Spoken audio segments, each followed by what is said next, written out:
Hello there folks, I'm the Lon Chaney Reviewer, and welcome to Silent Film Saturday, the series where I look at a silent film every week. This week's episode, I shall be reviewing the 1920 melodrama starring Lon Chaney, Nomads of the North. Let's take a look at this packaging.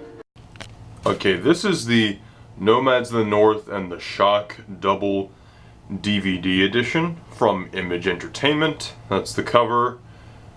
I will not be talking about The Shock today, perhaps another episode of Silent Film Saturday, but let's look at the reverse end of the package. Okay, it gives you the runtimes and descriptions of each film. Nomads of the North was actually produced by Hal Roach, the famous comedy producer, which is interesting. It's from 1920, The Shock's from 1923. Nomads of the North is 78 minutes, while The Shock is 69 minutes. And on the edition of Nomads of the North, it's digitally restored from a 35mm original nitrate print and is accompanied by Robert Israel at the photo player, an instrument created for silent movie scoring which combines a dual role player piano, a small organ, percussion, and a full range of sound effects devices. This photo player is one of the only 3 or 4 which survive today in working order and is from the collection of Mr. Joseph Renaudot.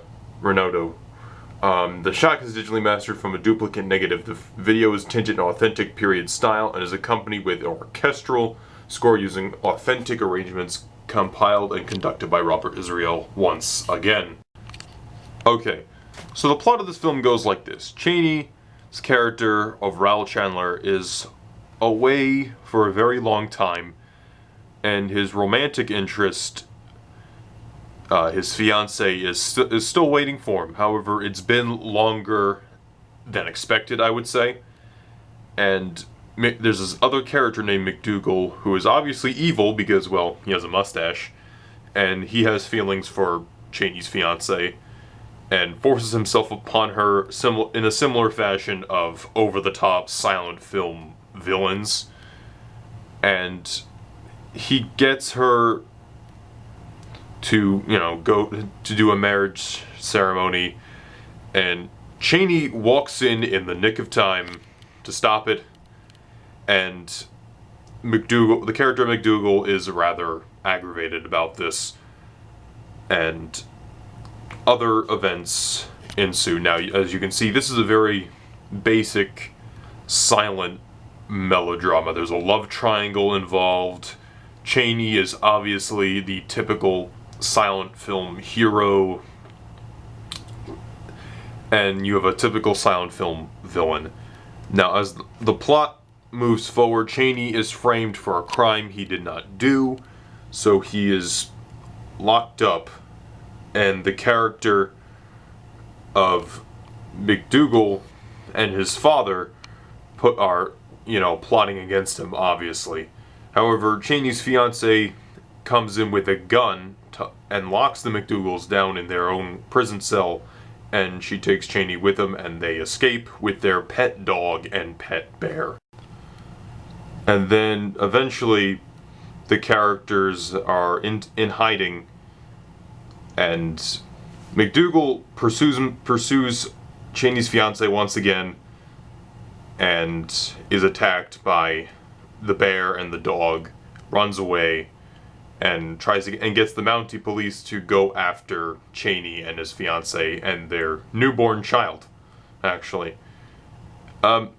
This is a very hard film to watch because it is so melodramatic. I don't mind melodramatic films. Let's just take a look down here, folks. A lot of these are pretty melodramatic, but at the same time, this film is not very intriguing. It's not a rewarding film, I would say, and I would not recommend this to a modern audience viewer. What don't I like about this film? Well, obviously, like I said, the melodrama, but Chaney isn't great in this film. He's not bad, but it's kind of ironic that this is a film where he plays a character where he does get the girl in the end, and the film isn't that good. Another thing that really is kind of dumb in the film are the animal title cards. Yes, you heard me right. The dog and the bear have title cards for scenes where they are talking to each other. I can't believe this. I felt like I was watching the silent film version of Homeward Bound. This is not supposed to be the silent version of Homeward Bound, folks. If you want to make the silent version of Homeward Bound, go for it, but this is not it. Okay? The film is extremely cliche and extremely predictable. I mean, I don't mind things being predictable, but this is very much by the book. There is an interesting aspect to the film, though. The leading lady in the film, there's one scene where she has the gun and she's willing to shoot these guys so she can free her husband. But later on, that's all messed up because she doesn't have a gun and she needs the help of the animals to protect her. It would be interesting if she was the one to, have a gun and ward off the McDougal guy, and then the McDougal guy blames Chaney. That would have been really interesting, but nonetheless, it's in the film. The outdoor photography is interesting. I really like the scenes of Chaney's just outdoors, rowing on his canoe. They're very nice shots, and this is helped by the fact that this is a beautiful restoration, unusually beautiful for a film of this type, in my opinion. I can't believe I was watching the print, and I couldn't believe how gorgeous the film looked. It looked absolutely stunning for a film that's like 90 plus years old. The Lewis Stone, who plays the Canadian Mountie in the film, you might recognize him if you've seen the 1925 version of The Lost World. He plays Sir John Roxton in that film, and you should check that out because I reviewed it on Silent Film Saturday. It was my third episode on Willis O'Brien Week, which is very interesting. And I like his character because he realizes that Chaney isn't a bad guy. He realizes Chaney and his fiancée are not bad people. They just want to be left to themselves, and they don't want to be disturbed. So he kind of respects that, in a way. Because he's told by McDougal that Chaney did this to him, and he's supposed to arrest Chaney. And as they're trying to get their way through a spectacular fire sequence, he tells Chaney, run away with the baby, and Chaney's like, no, I'm gonna carry you off. And this really shows you how good of a guy Chaney's character is, and how understanding the Mountie character is. Now, at the end of the film, McDougal is found out to be dead, so the Mountie, as a good guy, decides to be like, you know what, Chandler, you're dead. You and your wife go out and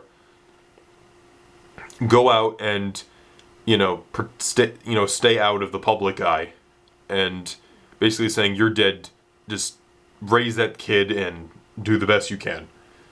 And I really like that. It was a decent conclusion. That's probably what I liked best about this film, was the third act, especially, like I said earlier, with this really interesting looking fire sequence where the animals are running away, they're walking through the water. It's a very compelling and somewhat engaging sequence. However, the first 2/3 of the film are not particularly great. The acting style is very, very over the top. Some elements are in place, such as the rebellious nature of Chaney's wife, but it's not put into place later on in the film. And the fact that the animals have their own title cards makes the animals seem more important than the human characters, and unless the movie is about the animals, that should not be happening. So, at the end of the day, I can only recommend this film to the hardcore Chaney fans who want to seek out every film he has ever done, or silent film people who just want to have every single silent film that is still in existence. At the end of the day, I cannot recommend this to a modern film fan. However, I shall reward my audience and myself because next week I shall be discussing one of the most well-known silent films ever made. A silent film that is extremely famous, and even people who don't watch silent films tend to have an admiration and respect for this film. Next week's film is 1927's science fiction film Metropolis. I'll see you guys next week.